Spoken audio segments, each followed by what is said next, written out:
Pemirsa Kembang Setaman Group, konten YouTube ini bersifat lokal kedaerahan yang bertujuan memberikan motivasi kepada generasi mendatang agar tidak lupa dengan kearifan budaya di sekitar kita. Selamat mengikuti. Assalamualaikum warahmatullahi wabarakatuh. Pemirsa Kembang Setaman Group, untuk kesempatan hari ini kami ingin menyambung cerita dari video kami yang terdahulu, yaitu keramat air hangat di Dusun Tanggung, Desa Gedung Jambangan, Kecamatan Bangilan, Kabupaten Tuban. Nah, untuk kali inilah kami akan bercerita tentang asal usul Dusun Tanggung. Maka dari itu pemirsa, ikutilah cerita kami sampai tuntas. Let's go. Oke pemirsa, dikisahkan bahwasanya di Sendang Beji yang dihuni oleh sepasang suami istri, yaitu kakek-kakek dan nini-nini, yang mana saat itu beliaunya menjuluki dirinya sebagai Mbah Beji, dan julukan Mbah Beji ini pun juga diiyakan oleh para pengungsi-pengungsi yang telah ditolongnya. Jadi diceritakan bahwasanya video kami yang terdahulu ada sekelompok pengungsi yang minta pertolongan karena korban dari perampokan, penjaraan dan lain sebagainya, sehingga dengan iba hati Mbah Beji dan istri menolongnya, ya, karena dikenal bahwasanya kaki-kaki dan nini-nini sebagai penghuni Sendang Beji ini adalah merupakan sosok yang sangat baik hati. Jadi karena kebaikan hatinya dan ya keramah tamahnya, beliaunya si Mbah Beji ini suka menolong kepada orang lain. Maka oleh sebab itu tidak mustahil apabila Mbah Beji ini di lingkungan masyarakatnya dianggap sebagai tokoh atau ketua, ya, atau boleh dikata sebagai pimpinan masyarakat di desa Beji tersebut. Nah, setelah para pengungsi-pengungsi yang kemarin diceritakan ditolong oleh Mbah Beji, diselamatkan masuk rumahnya, sehingga tanpa disengaja pula para pengungsi itu juga menyenggol dandang atau belanga yang berisi air panas, sehingga menjadikan sumber air yang ada di kanan kirinya Mbah Beji ini menjadi hangat-hangat kuku. Dan begitu juga setelah para pengungsi-pengungsi ini yang tadinya pikirannya kalut, kusut dan takut oleh keadaan yang telah menimpanya, dan ya seluruh tubuhnya terasa pegel-pegel, capek-capek karena berlari sambil ketakutan, ya, setelah mandi di Sendang Beji ini, ternyata pengungsi-pengungsi tersebut merasa segar bugar kembali. Ya, sekali lagi, maka oleh sebab itu pemirsa, apabila pemirsa hendak ke Sendang Beji ini, kami persilahkan, ya, insya Allah di pemandian atau Sendang Beji ini untuk ya pegel-pegel dan lain sebagainya lah, capek lah paling tidak seperti itu, ya, bisa menjadi segar kembali. Dan setelah para pengungsi-pengungsi tersebut pemirsa merasakan kesegaran, kenyamanan dan lain sebagainya, akhirnya Mbah Beji bersama sang istri juga mengajak para pengungsi-pengungsi tersebut sebagai tamunya dijamu seperti layaknya masyarakat desa, juga diajak ngobrol ya, dan juga diajak untuk saling bertukar pikiran. Nah, kondisi seperti itu pemirsa, tanpa dirasa waktu sudah menunjukkan malam hari. Dan di malam hari itulah akhirnya Mbah Beji memberi saran lagi kepada para pengungsi-pengungsi yang telah ditolongnya tersebut.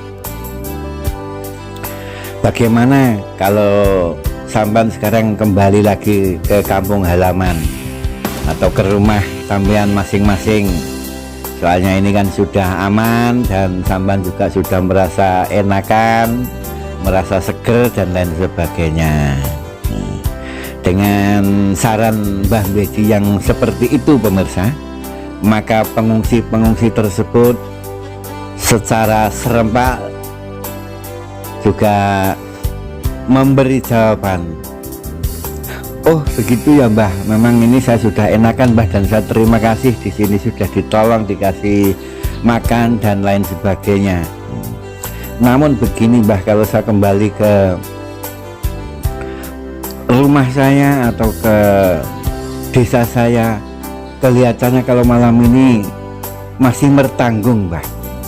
Apa ndak enaknya kita nunggu hari besok saja, jadi biar perjalanan saya itu tidak di malam hari, jadi biar perjalanan saya menuju ke kampung saya itu di siang hari atau pagi hari. Oh begitu, pantas timpalan dari Mbah Beji demikian.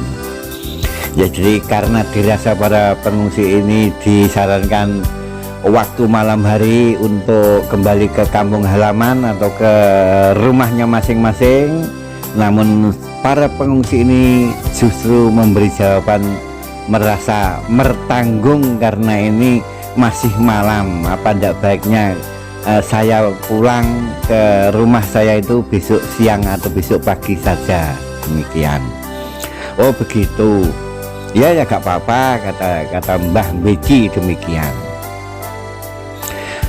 Begitu juga akhirnya sang pengungsi juga menimpali apa yang dikatakan oleh Mbah Beji. Oh ya Mbah, bagaimana kalau saya di sana, padahal saya di rumah ini sudah tidak punya apa-apa lagi, dan ya mungkin bahan makanan juga sudah habis, rumah juga sudah dibakar, jadi mungkin saya juga merasa repot lagi Mbah di sana. Jadi mungkin kalau saya pulang malam ini, sekali lagi mohon maaf Mbah, mungkin masih bertanggung. Jadi merasa ragu, merasa ya cemas begitulah untuk kembali ke rumahnya masing-masing, karena para pengungsi ini mengira rumahnya sudah dibakar oleh perampok, harta bendanya juga sudah habis. Takut kalau di desanya atau di kampung halamannya juga tidak mempunyai pekerjaan. Maka dengan jawaban seperti itu pemirsa, maka Mbah Beji pun juga menimpali lagi. Oh gitu ya, enggak apa-apa kalau memang sampean merasa bertanggung untuk atau ragu-ragu untuk kembali ke rumah atau ke kampung halaman sampean masing-masing. Bagaimana kalau di sini nanti saya kasih bekal untuk kehidupan sampean masing-masing di kampung halaman sampean. Dengan begitu pemirsa, maka sang pengungsi ya atau para pengungsi ini pun akhirnya timbul suatu tanda tanya, katanya kok mau dikasih bekal, mau dikasih apa itu.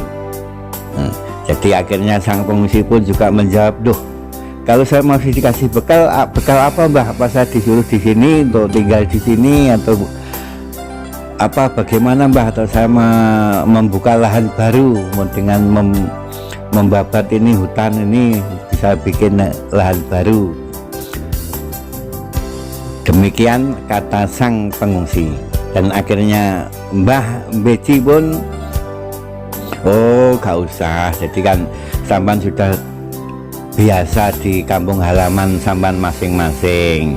Tapi kalau sampan bertempat tinggal di sini nanti kan mulai baru lagi, jadi harus menyesuaikan dengan masyarakat sekitar, juga kehidupan yang baru.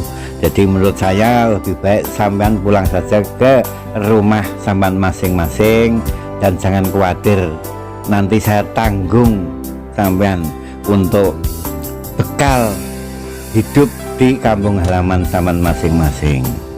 Demikian kata Mbah Beji yang saat itu juga mempunyai ucapan akan menanggung ya beban yang diderita oleh para pengungsi saat itu. Dan pengungsi pun juga bertanya, loh kalau saya mau ditanggung oleh Mbah Beji, apa Mbah tanggungan yang bagaimana? Oh gampang, kata Mbah Beji demikian. Ayo kita malam hari ini ikut saya dulu lah, nanti saya kasih tahu sesuatu. Maka malam hari itu pun Mbah Beji dan para pengungsi keluar rumah dan masuk di suatu semak belukar di lingkungan Sendang Beji.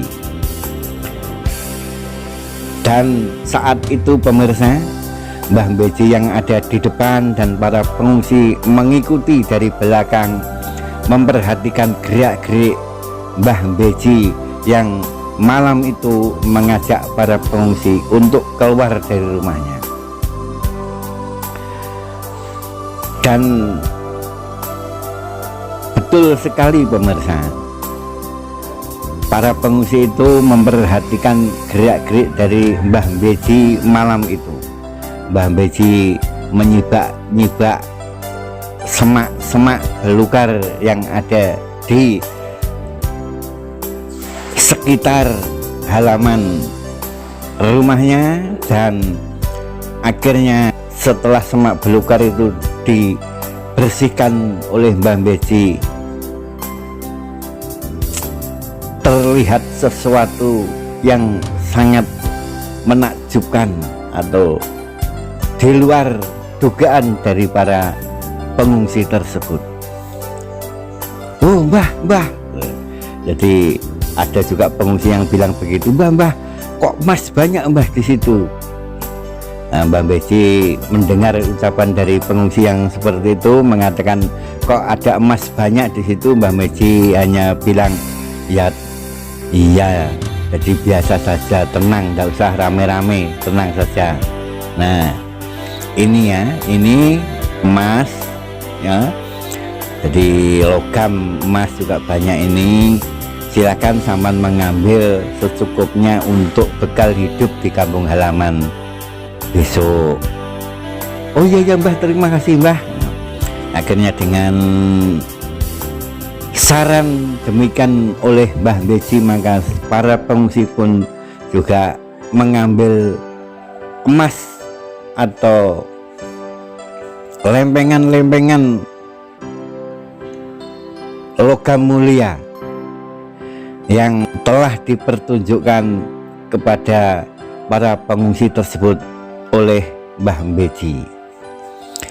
Nah, dengan demikian akhirnya para pengungsi itu mengambil sekedarnya saja, hanya untuk bekal kehidupan beberapa waktu, berapa mungkin hanya kalau dijual nilainya atau untuk kebutuhan jalan bisa untuk hanya ya 1-2 mingguan lah, atau boleh lah kalau memang ini sampai 1 bulanan. Jadi para pengungsi pun juga menyadari diri, tidak mau mengambil banyak-banyak karena para pengungsi ini juga sudah merasa sungkan. Jadi merasa ya bagaimanalah, karena sudah ditolong begitu banyak ya, mulai dari pelariannya, dari pengungsiannya, di rumahnya dijamu dengan makanan dan lain sebagainya. Ini mau pulang kok masih dikasih bekal ya, berupa logam-logam mulia. Nah dengan demikian pemirsa, ringkas cerita, para pengungsi itu setelah mengambil